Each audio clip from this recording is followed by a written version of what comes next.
साध संगत जी बड़े प्रेम से कहना था निरंकार जी। साध संगत जी दासी स्वागत करती है आप जी संतों महापुरुषों का आपके ही अपने YouTube चैनल सच्ची गुरु भक्ति पर।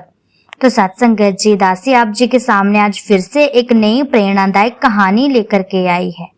कहानी का शीर्षक है घमंडी सेठ। साध संगत जी कि किस प्रकार एक गांव में एक सेठ रहता था और वह कितना घमंड करता था। साध संगत जी तो साध संगत जी चलो जानते हैं इस कहानी में कि घमंड करने का अपराध या दंड क्या होता है। साध संगत जी साध संगत जी एक नगर के सेठ जी की गिनती सबसे संपन्न लोगों में होती थी। उनके साध संगत जी वो सेठ बहुत ही धनी था। साध संगत जी लेकिन अपार धन संपत्ति होते हुए भी उन्होंने कभी अपने हाथों से दान नहीं दिया था, क्योंकि उन्हें लगता था कि दान देना कोई अच्छी बात नहीं होती। कई लोगों ने उन्हें इस बारे में कहा भी था, पर उन्होंने कभी गंभीरता से ध्यान ही नहीं दिया। उन्हें लगता था कि शायद लोग ऐसे ही बेफालतू की बातें करते रहते हैं। इसीलिए साध संगत जी क्योंकि वे घमंडी था, इसीलिए वे कभी दान नहीं करता था। उसे अपने कमाए हुए धन पर बहुत ही घमंड था।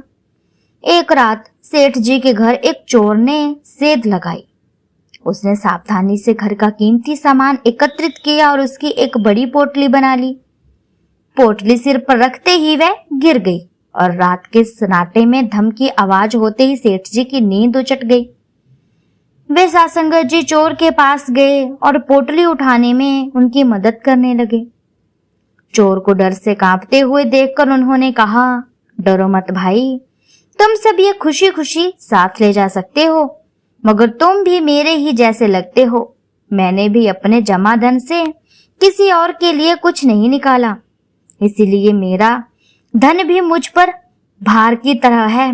अगर तुम भी मेरा तरह नहीं करते और पोटली में से थोड़ा सामान निकाल लिए होते तो तुम्हारे लिए इसे उठाना आसान हो जाता। खैर अब तुम यह सामान ले जा सकते हो। साध संगत जी सेठ ने कहा। चोर यह सुनकर दंग रह गया कि सेठ ऐसा क्यों कह रहा है, उसके घर से तो मैंने चोरी करी है, पर फिर भी ये ऐसी बातें कर रहा है। ये मुझे रोक क्यों नहीं रहा, पकड़ क्यों नहीं रहा, शोर क्यों नहीं मचा रहा। वह ये सब बातें देख करके एकदम से सन्न सा हो गया था। प्रायश्चित करने के उद्देश्य से उसने कहा, आप यह सब वापस ले लीजिए और मुझे क्षमा कीजिए।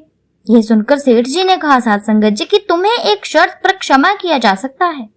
तुम इसमें से कुछ धन ले लो और कोई काम धंधा शुरू कर लो। इस प्रकार मेरा धन परोपकार के काम में लग जाएगा और तुम्हारा जीवन भी सुधर जाएगा। तो साध संगत जी जिस सेठ को घमंड था कि मैंने इतना सारा पैसा कमाया हुआ है, साध संगत जी वही सेठ उस चोर को कहने लगा, साध संगत जी कि तुम थोड़ा सा धन ले जाओ और इससे अपना काम धंधा शुरू कर दो। क्योंकि उसे दुख हो रहा था साध संगत जी, क्योंकि लोग भी कहा करते थे कि तुम अपना धन जो है वो कभी भी दान पुण्य में नहीं लगाते हो, इसलिए तुम्हारा कभी भी बाधा नहीं होगा, घाटा ही होगा। इसीलिए साध संगत जी उसे यही बातें ध्यान में आई और वह यही सब सोचने लगा कि यदि मैंने दान पुण्य में अपना पैसा नहीं लगाया तो साध संगत जी इसीलिए मेरे आज घर में चोरी हो रही है। उसके दिमाग में ये सब बातें घूमने लगी कि लोग सच ही कहते थे। इसीलिए साध संगत जी जैसे ही उसने चोर को अपनी पोटली गहनों से भरी हुई देखी तो उसके दिमाग में एक ही तरकीब सूझी कि यदि मैं उन लोगों पर परोपकार नहीं कर पाया तो इस पर ही मैं परोपकार कर दूं। यदि ये चोरी करता है, इसे मैं थोड़ा सा धन दे दूं और ये अपना जीवन मेरी वजह से शुरू कर दे, अपना जीवन यापन अपने परिवार को पालना ईमानदारी से शुरू कर दे, तो मेरा हिसाब किताब जो है वो बराबर हो जाएगा। तो साध संगत जी उसने वैसा ही किया जैसा उसके दिमाग में आता गया और चोर ने भी वैसा ही किया। साध संगत जी सेठ जी की उस दिन से जरूरतमंद की सहायता करने लगे थे और सेठ जी की उस दिन से ही अभिमान जो था वो टूट गया था। क्योंकि साध संगत जी अभिमान तोड़ने के लिए कोई हथौड़ा या किसी बड़े से पत्थर की जरूरत नहीं पड़ती। अभिमान को तोड़ने के लिए केवल और केवल संतों महापुरुषों की एक दो लाइनें ही बहुत होती हैं, जो कि गांव वाले लोगों ने उससे कही थी। उसके दिमाग में बैठ गई थी साध संगत जी, तो उसने अपना जीवन संवार लिया। इसी प्रकार साध संगत जी आज सतगुरु का पैगंबर सतगुरु माता जी महाराज यही संदेश दे रहे हैं कि अभिमान को छोड़कर इस परम पिता परमात्मा की भक्ति में लीन हो जाओ, ताकि हम अपना जीवन सुधार सकें। जिस प्रकार इस सेठ ने उस चोर को अपना पैसा देकर के थोड़ा सा जीवन तो उसने अपना रास्ता जो वो सवार ही लिया था, तो साथ संगत जी उसी तरह से हम भी इस परम पिता परमात्मा से, इस प्रभु परमात्मा को जान करके साथ संगत जी उसकी भक्ति करें और अपने जीवन को संवारें। इसी में साथ संगत जी भलाई है। और कलयुग में साथ संगत जी ऐसा ही हो रहा है, हर कोई भक्ति करना चाहता है लेकिन कर नहीं पाता, क्योंकि माया के जाल में फंस जाता है और फिर माया से प्रभु को रिझाना शुरू कर देता है, जो कि बिल्कुल व्यर्थ है। आप कितने भी माया मंदिरों में या कहीं भी धर्म स्थलों पर लुटा दो, कोई फायदा नहीं होने वाला। यदि हम घर पर बैठ करके भी इस परम पिता परमात्मा की भक्ति करेंगे तो सत्संग जी उसी में ही सत्य फायदा है, असली फायदा है।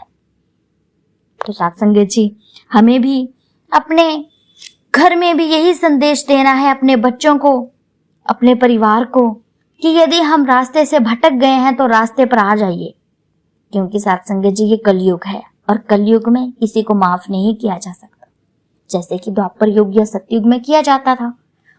अब सबको 84 के गेड़े में आना ही पड़ेगा, सबको 84 का चक्कर काटना ही पड़ेगा। यदि इस 84 के चक्कर से बचना है तो इस परम पिता परमात्मा को जान करके उसकी भक्ति कीजिए, उसी में ही हमारी भलाई है सत्संग जी। वरना हम फिर से जमते रहेंगे सत्संग जी, जन्म लेते रहेंगे और फिर से मरते रहेंगे, मृत्यु को प्राप्त होते रहेंगे। तो सत्संग जी दासी अंत में यही अरदास करती है आप जी संतों महापुरुषों के चरणों में कि दासी भी कहीं बोलों में ही ना रह पाए, दासी भी अपना जीवन इसी तरह व्यतीत करे जिस तरह सत्संग जी आप जी को समझाती है। तो सत्संग जी दासी भी नादान है, कुछ बातों को नहीं समझ पाती है। तो सत्संग जी आप जी संत महापुरुष आशीर्वाद दीजिएगा कि दासी का दिमाग और बुद्धि दोनों ही इस परम पिता परमात्मा की भक्ति में इतनी लीन हो जाए कि बाकी की मोह माया दासी को रहे ही ना। और सत्संग जी आप जी संतों महापुरुषों के आशीर्वाद से ही ये संभव हो पाएगा। दासी भी कोशिश करती है कि जहां तक आवाज इस मिशन की, निरंकारी मिशन की पहुंच पाए, वहां तक पहुंचाती है सत्संग जी। आप जी भी दासी के चैनल को शेयर, लाइक कीजिएगा और ज्यादा से ज्यादा सपोर्ट कीजिएगा और सत्संग जी ज्यादा से ज्यादा शेयर कीजिएगा, ताकि दासी की आवाज जितने लोगों तक पहुंच सके पहुंच जाए। सत्संग जी जो भी दासी के चैनल को शेयर करता है, सत्संग जी समझ लीजिए कि परमात्मा का ही काम कर रहा है। इसीलिए सत्संग जी दासी यही चाहती है कि आप जी के सपोर्ट से दासी का जीवन जो है वो सुखद बन जाए। तो सत्संग जी दासी की कहानी आप जी संतों महापुरुषों को अच्छी लगी हो तो वीडियो को लाइक कीजिएगा, कमेंट में धन निरंकार जी जरूर लिखिएगा।